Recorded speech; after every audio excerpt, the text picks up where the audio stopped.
So in today's video, I'm going to teach you with driver how to hit up on the golf ball. That's going to get you hitting the ball longer and straighter than ever before. So first of all, what is hitting up? We hear the phrase bandied around, hitting up with driver, hitting down with irons. Well, hitting up is basically the club head as it's travelling into impact is coming from low to high, so it's moving away from the ground, which is going to help us launch a bit higher, keep backspin off, and help us hit the ball further. But I've talked about this with irons about the hitting down phrase. I don't love it, and I don't love hitting up. So basically what we have to do with driver is find where the lowest point of our golf swing is and get that behind the ball so that as the low point's behind, then the club starts travelling up. And to an extent, the more you can do that, the further you're going to hit the ball. So that first one there, if I bring that back up, my low point was 3.5 inches behind. Club travelled up 1.8 degrees. Speed's not great at the moment with me, so 244 carry and 261 total. So what we see with golfers is driver's very unique. It's up on a high tee, and I'm a big fan that the higher you tee it, kind of makes it a little bit easier to get that club travelling up. So we want nice high tee. We're going to get that ball forward, very much kind of opposite that lead shoulder. And then the normal spine tilt that you would see at address is left shoulder's very slightly higher than right because the left hand is higher. But we actually want to try and exaggerate that a little bit more and then just make an initial swing. That was a little bit out of the heel, but we could see the low point was 1.9 inches behind. Club travelled up 0.8 degrees, and even the miss hit there, nearly 230 carry and 248 total. So that little adjustment at setup is really, really key.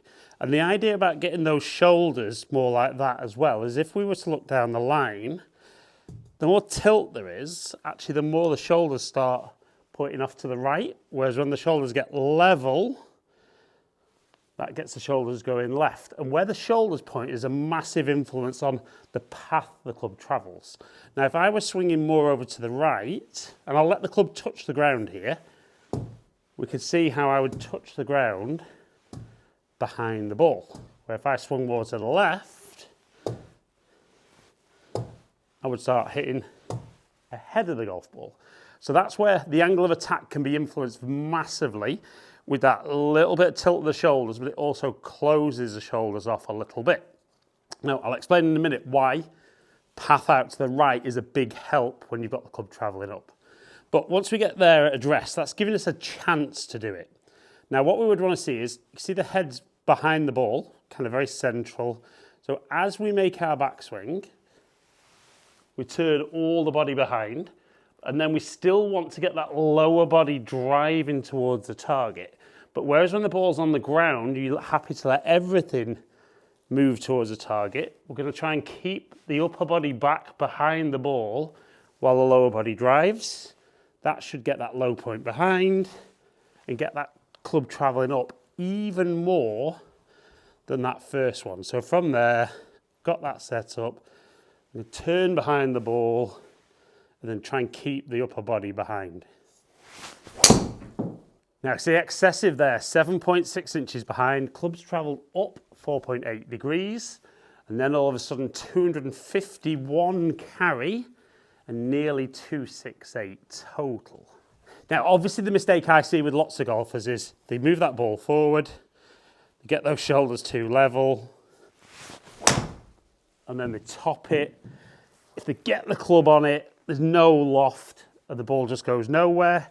And the only way to then get the ball in the air is to start leaving that club face more and more open and hitting those big slices. So, got to make sure from that setup position and the big turn behind the ball, get that lower body driving hard towards the target, keep that upper body back behind the ball. So get there. Again, not the best strike, but we can see 6.3 inches behind. Club's travelled up 4 degrees, 253 carry and 275 total. Now I mentioned there about the importance when the club's travelling up of having those shoulders set to the right. So what we can do is when the club is travelling up into the ball, so low points behind, club's travelling up. The little challenge is, if you look down the line there, as the club's travelling up, it's actually starting to go more left, so out to in. So that's the problem for a lot of golfers, that when they just set up fairly normally and try and swing normally, it becomes very easy. Even though the club's travelling up there, 1.4 degrees, we can see that left to right shape. And that was really managed nicely with my club face. But far too often golfers get that big slicey one going. So we have to improve the path.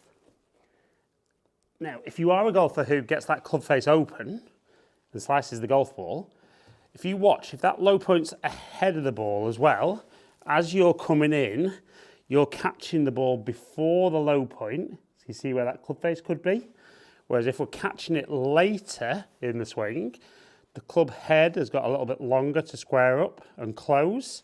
So it's actually much easier to hit straight shots having the ball a bit later in the arc. So again, we're going to set up, get that nice spine tilt, turn behind, stay behind. That felt solid. We can see 4.5 inches behind, club's travelled up 2.8 degrees, 255 carry and 280 total. And even though some of the best players in the world do get their low points slightly ahead with driver, they've got tons of club head speed. In my opinion, most club golfers, we need to be getting the maximum performance out of what we can deliver. And if you can get that club travelling up to launch it higher, keep the spin off, we can see even though I'm nowhere near at the moment where my club head speed I'd like it to be, I can still get some nice drives out there, 280 yards, but it's really making sure that when I'm here and I'm back, for me, the killer is always when I don't shift with the lower body, I kind of hang back a little bit, get my low point way behind, but I find it very hard to time.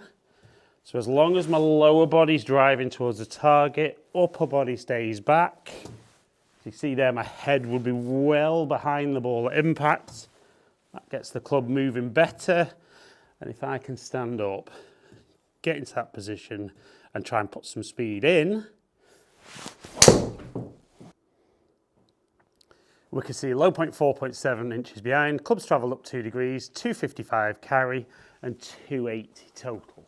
So remember, if you want to hit up, we need to change that stance a little bit, change the thought process of how we're delivering the club, because the ball's up in the air, not down on the ground.